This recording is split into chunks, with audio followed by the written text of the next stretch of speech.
साफ वर्ज आहे. साफ वर्ज आहे नाही म्हणजे आपण 1-2 वेळा शेवंतीबाईच्या मुक्कामाला गेला होता.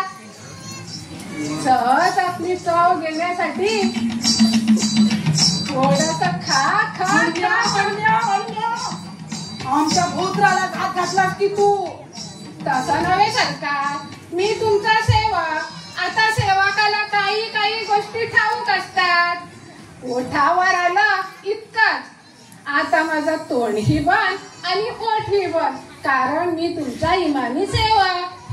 होय रे हणम्या होय. तुझ्यासारखा प्रामाणिकपणा त्या चोख्याजवळ असता तर. शिवाय तो नाम्या शिंपी त्याला फूस लावतोय. आता हा चोख्या आम्ही अत्याचारी कसे हे लोकांना सांगत सुटला. काय करावं हेच कळेन असं झालंय. सरकार, हा हणम्या असताना तुम्ही कशाला धीर सोडतात? असं म्हणतोस? मग सांग बघू, त्या चोख्याचं भजनाचं फूल कसं नाही सोडत? अरे चोख्या तुला कसला त्रास करून घेता सरकार? मी सांगतो ना मस्तपैकी उपाय, नाहीतर मी कशाला आहे? तूच आहेस खरा कामाचा माणूस. मग सांग बघू, त्या चोख्याला कसली भूतिका द्यावी म्हणजे त्याच्या भजनाचा विकार नष्ट होईल? अहो, अगदी सोपं आहे. त्यांना म्हणावं, आज सगळीकडे तमाशाचं फळ निघत आहे.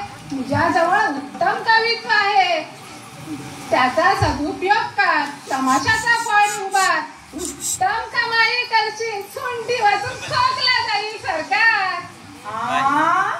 हणम्या, तुझी सुंठीची गोळी चांगली प्रभावी आहे की? ही गोळी तुला कशी गावासली आणि मला कशी नाही सापडली ती? सरकार, याला सामोपचार म्हणतात. गोडी गुलाबीनं घ्यावं लागतं.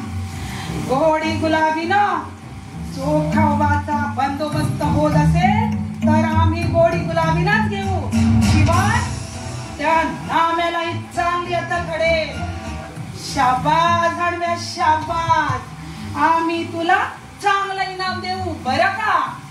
हा कवडी चुंबक, मला इनाम देणार? तोंड बघा. काय बडबडलास रे तू हणम्या? नाही म्हटलं. तुम्ही इतरासारखं थोडंच कंजूस असा. तुम्ही मला भलं मोठं इनाम देणार असं म्हटलं मी. तर मग ठीक आहे.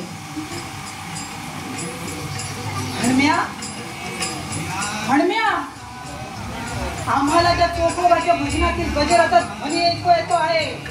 चल हणम्या चल, त्याचा बंदोबस्त